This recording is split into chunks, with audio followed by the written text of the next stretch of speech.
Claudia, por invitarme. Contanos, Es un placer. contanos bien cómo te empezaste a relacionar con todo lo audiovisual. Qué sé yo, siempre fue en algún punto un anhelo, ¿no? Es decir, las relaciones como espectador, anda a saber, ¿no? Supongo que ya con la tele y todo eso, y el cine también de chiquito, ya tuve unos cuantos años, pero el cine es más viejo todavía que yo. Pero después, en algún momento, o sea, yo también hice música, estudié más que hice en realidad, y en algún momento, después de estar estudiando historia, se me apareció la idea, se me empezó a hacer muy fuerte la idea de vincularme con ese lenguaje, con la posibilidad de experimentar, de crear por el lado del lenguaje audiovisual, y también en un contrapunto. El mundo académico tiene esa cosa de no es que no tenga desafíos, ¿no? Pero es un mundo bastante más con muchas referencias y muchas garantías, digamos, ¿no? Porque digamos, en cualquier ámbito vas a tener principios de autoridad que funcionan, digamos, y que no, digamos, uno puede discutir, pero los referentes está lleno de cánones, y entonces, yo qué sé, en la historia, que Hobsbawm, Le Goff, Duby, o más allá de las posiciones, acá es mucho más politizado, digamos, entonces a Perindongue mucho lo discuten, o Romero, o Puigros, o bueno. En el mundo artístico, todo ese sistema de referencias en realidad no funcionan, y no tenés ninguna garantía cuando arrancás, digamos, y no te podés, es decir, el hecho de que vos tengas grandes películas como referente no aseguran que vos vayas a hacer una gran película, digamos. Y a veces, bueno, depende mucho del lugar de cómo uno obtenga sus convicciones armadas, de cómo, digamos, de cuánta sea la intensidad con la que uno quiere transmitir lo que se le ocurrió. Funcionan otras cosas, no hay una mesa de examen que te evalúa y te dice no hay algo estructurado que diga esto es así y para nada, nunca digamos, el 10 nunca sabés si te lo van a dar o no. Y viste cuando dicen me recibí de director de cine, es una formalidad, digamos, nadie se recibe de director de cine, salvo que hagas algunas películas y bueno, qué sé yo, a la gente le gusten, y a veces tampoco ese es un parámetro, digamos. Esa incertidumbre,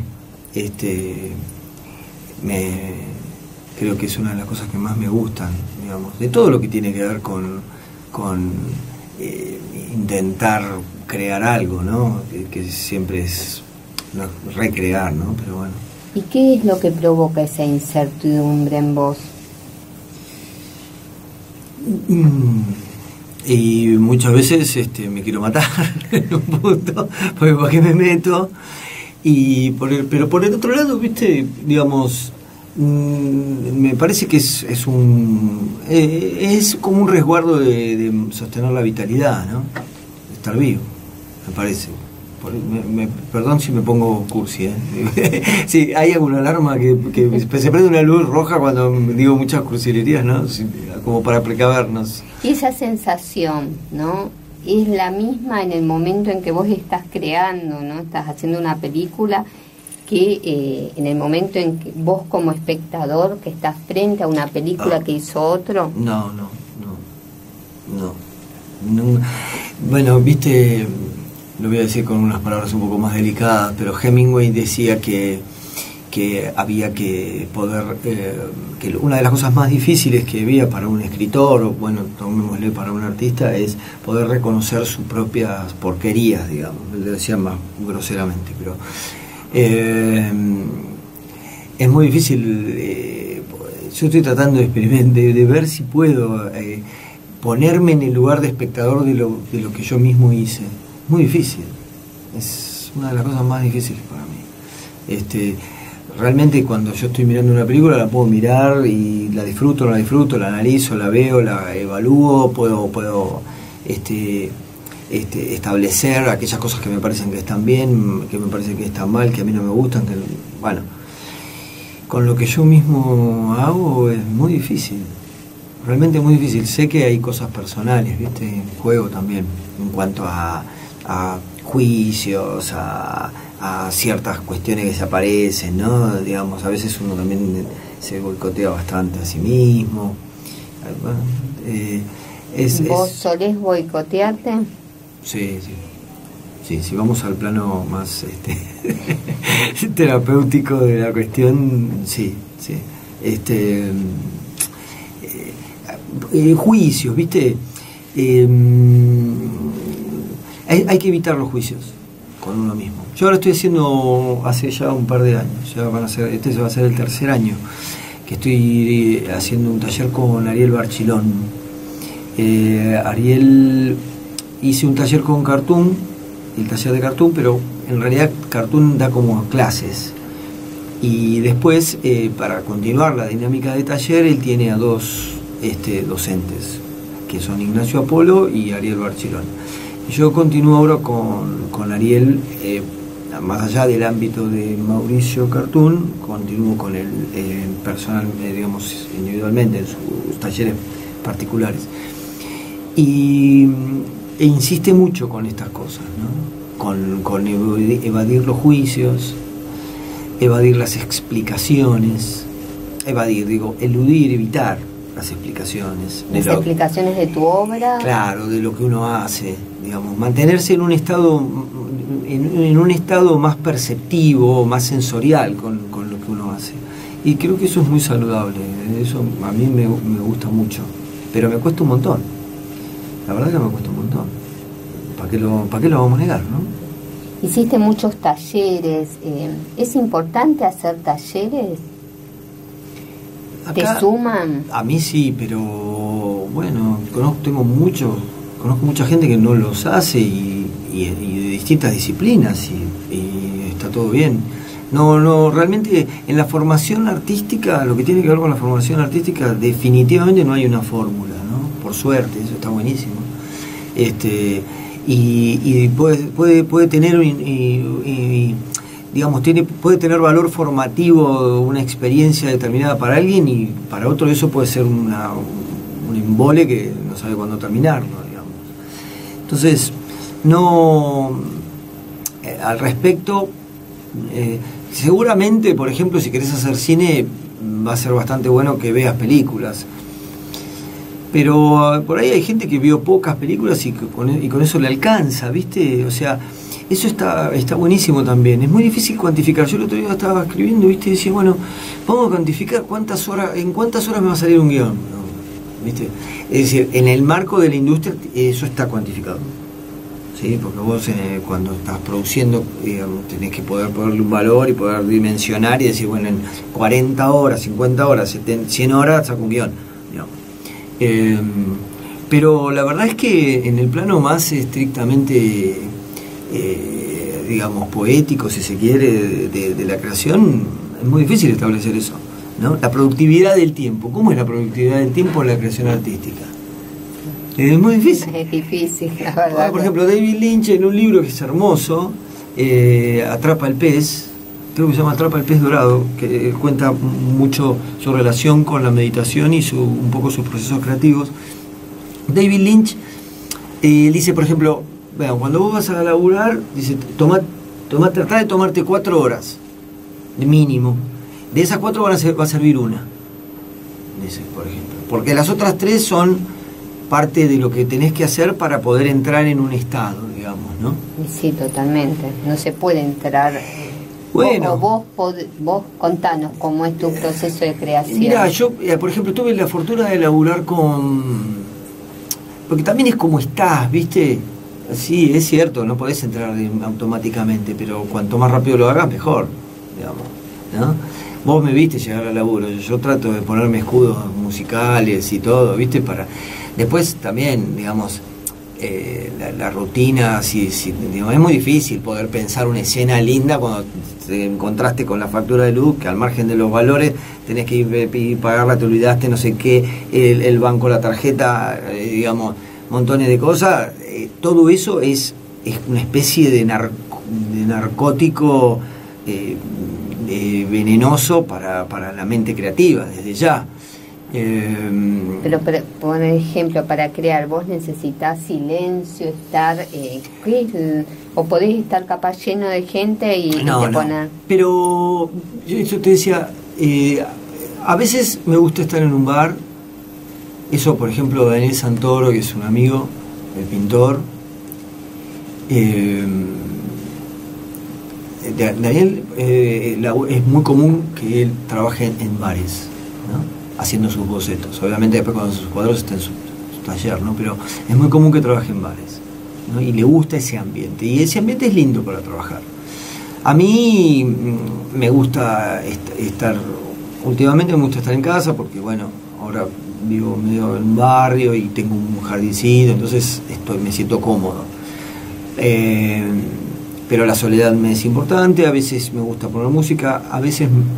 Últimamente me está gustando más estar en silencio, porque me puedo conectar mejor con el mundo con el que estoy trabajando, que la música ya me lleva a otra cosa. Me encanta la música, tú sabés que me pasa música, escucho música todo el tiempo, pero me estoy dando cuenta que muchas veces para conectarme bien con un mundo, con una escena, con una situación que estoy escribiendo, necesito el silencio, porque cualquier música ya...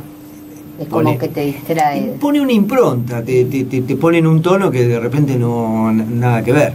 Y entonces es como que te estás tratando, poner la música para no escucharla, entonces saquémosla y listo. Pero no, es difícil y me gusta que sea así, digamos, porque creo que en algún punto si el arte es una actividad que, acá viene una cosa más histórica, pero el arte es decir, la producción artística es algo que los seres humanos hacen antes del capitalismo, digamos. Y hay algo que se resiste a ser mercantilizado, a pesar de que todo hoy se convierte en mercancía, hay algo de eso que se resiste, ¿viste? A ser estrictamente encuadrado, digamos, dentro de los parámetros de la productividad y todo eso. Después, obviamente, está la industria y todo eso sí entra. Y también es cierto que en el cine algo de eso tenés que pensar. Yo ahora, por ejemplo, estoy escribiendo y con intenciones de hacer una película independiente, a rajatabla, a full. ¿Es difícil hacer una película independiente? ¿Cómo haces para bancarla? Bueno, viste, por eso. Entonces, como no es una mercancía, es decir, yo no la estoy pensando como un negocio ni como una actividad que me vaya a dar algún rédito económico, pero de todas maneras sí tiene que pensar la viabilidad, digamos, ¿no?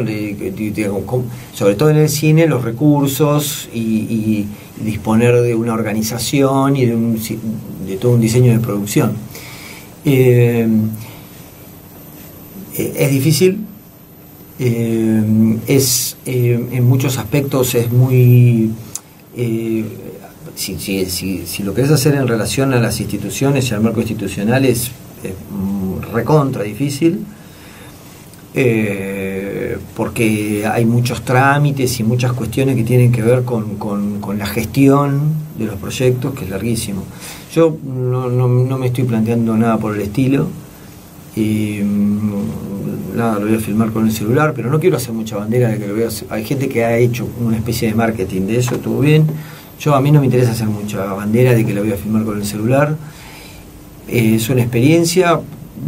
Estoy empezando a pensar que hoy por hoy querer hacer cine en la Argentina cada vez va a tener más que ver con un acto, con cierto acto de afirmación ideológica, digamos, porque está claro que el Inca cada vez va teniendo menos disposición a financiar,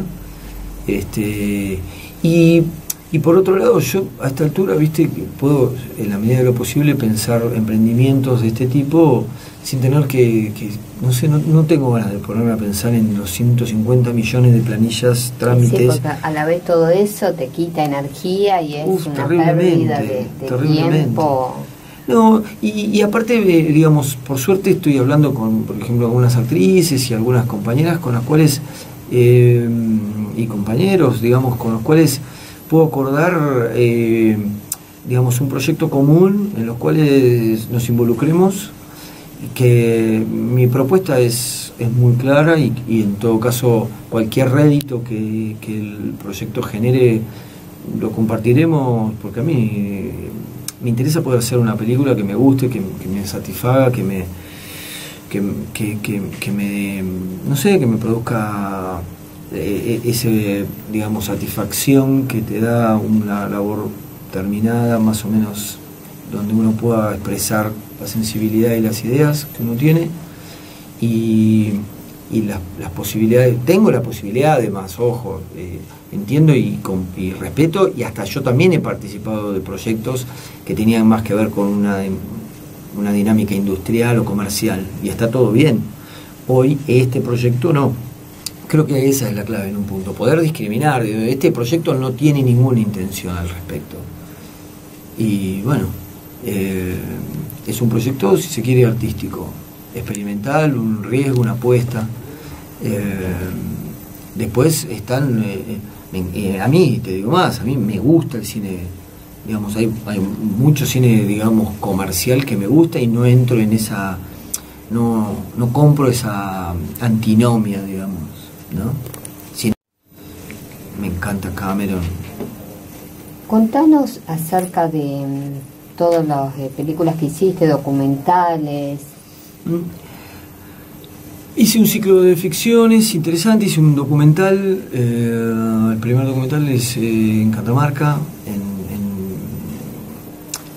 por la zona de Fiambalá, en Río Grande, con un Abelino Vega, la historia de un hombre de allá, digamos, que sería, digamos, él es como traslada mercaderías y a veces hace servicios así con las mulas para la escuela del lugar, y que salvó a la hija que se le moría y la tuvo que subir a la mula una noche y andar por los cerros con un grado bajo cero para salvarla. Bueno, fue toda la experiencia esa, la reconstruimos de alguna manera, y ese fue el primer documental allá en el 2006, 2007. Y después hice ficción, un ciclo de historias de ficción para la televisión que se llama Proyecto Aluvión, que son historias sobre el peronismo, con Daniel Santoro. Hice después otro ciclo de ficción que se llama Escuela Nocturna, que lo dirigí, ese no lo escribí. Y hace poco hice un documental corto, no sé, creo que vos lo viste, el de El Camino de la Recuperación. Sí. Contanos bien de qué se trata. El documental ese lo hicimos con los compañeros de la Secretaría de Prevención de las Adicciones, del gremio de la Asociación del Personal Legislativo. Y un poco fue el registro de un campamento que se hizo, una actividad donde se integraban grupos de distintos centros, comunidades terapéuticas, cosa que no es muy común que se haga, porque las comunidades tienden a ser muy endogámicas, ¿viste? Entonces la experiencia hasta era un poco riesgosa, digamos, poner en contacto distintas comunidades, e incluidas mujeres, porque las experiencias mixtas también tienen sus riesgos, en el sentido de que, bueno, pueden entablarse relaciones, se pueden dar, digamos, muchas veces pasa que se dan algún tipo de romance, y suele ocurrir que cuando se dan esos romances vuelven a recaer o tienen situaciones de recaída en el consumo. Si las parejas ambos están en algún proceso de recuperación. Pero la experiencia fue, para mí, a mí siempre el laburo que hacen ellos me pareció muy conmovedor, y para mí fue muy intenso la experiencia de haber estado ahí, Y el documental me parece que quedó, digamos, quedó algo de lo cual estoy muy conforme. Trabajé completamente solo ahí filmando y me gustó y pude armar algo que la gente lo ve y, digamos, tampoco, a mí hay algo que dentro de lo que es la idea del lenguaje audiovisual y que trato de combinar con lo independiente, que a veces no se combina mucho, que es que siempre me doy cuenta que hay algo sí que tiene que ver también con mi ideología y qué sé yo, que es que siempre pienso que de alguna manera me preocupa que el espectador viva tenga algún nivel de entretenimiento, pueda entretener al espectador, ¿no? Es ideológico, sí, digamos, Mauricio Cartún dice que es como el sumo al revés, ¿viste? Digamos, en el sumo hay un gordo que trata de sacar al otro del círculo, ¿no? Y cuando vos estás, digamos, en una sala y empieza a proyectarse la película, o cuando empieza una obra de teatro, en línea general a los 3-4 minutos, si la cosa no anda, el espectador se quiere ir, y uno está tratando todo el tiempo de que el espectador, retener al espectador, digamos. Es decir, son esos minutos claves. Son los minutos claves, pero todo el tiempo está pasando, digamos. El tema es la preocupación que tenés por aquel que está sentado ahí mirando, en esta cosa tan común de a mí no me importa, yo hago por mí, que yo respeto, yo no quiero decir que yo tengo ninguna verdad, yo simplemente planteo lo que a mí me preocupa, cuáles son mis preocupaciones. Y dentro de esas preocupaciones, porque por otro lado nunca sabés si alguien se va a entretener o no, y está claro que esa dinámica y esa dimensión del entretenimiento de un público no tiene fórmula ni secretos, porque, digo, no tiene fórmula, sí, no hay nadie que la tenga totalmente comprada, porque todos en algún momento fallaron, fracasaron, y además hay públicos que se entretienen con cosas que yo no iría y ni me gustan, y viceversa, digamos. Si no podés ponerte en la cabeza de los otros tampoco. No te podés poner en la cabeza, pero sí podés de alguna manera imaginar, tener algún espectador imaginario al que querés de alguna manera entretener. Y yo, por ejemplo, en el documental también fue una experiencia para ponerlo a prueba, aún con un tema tan denso, ¿no?, como el de la recuperación de las adicciones. Bueno, Francis, te agradezco mucho esta charla con Noticias Día por Día. El espacio queda abierto cuando vos quieras venir a seguir hablando de todo lo audiovisual, de la música que no pudimos hablar, de la historia, de que la relación entre música, historia y cine. Tenés acá el espacio abierto. Y de la poesía, que vos sos una gran difusora de la poesía. De la poesía que está en todas partes, porque todo es poesía. Eso es importantísimo. Bueno, te agradecemos mucho. No, muchas gracias a vos. Y decime, para despedirte con una palabra, lo que significa filmar para vos.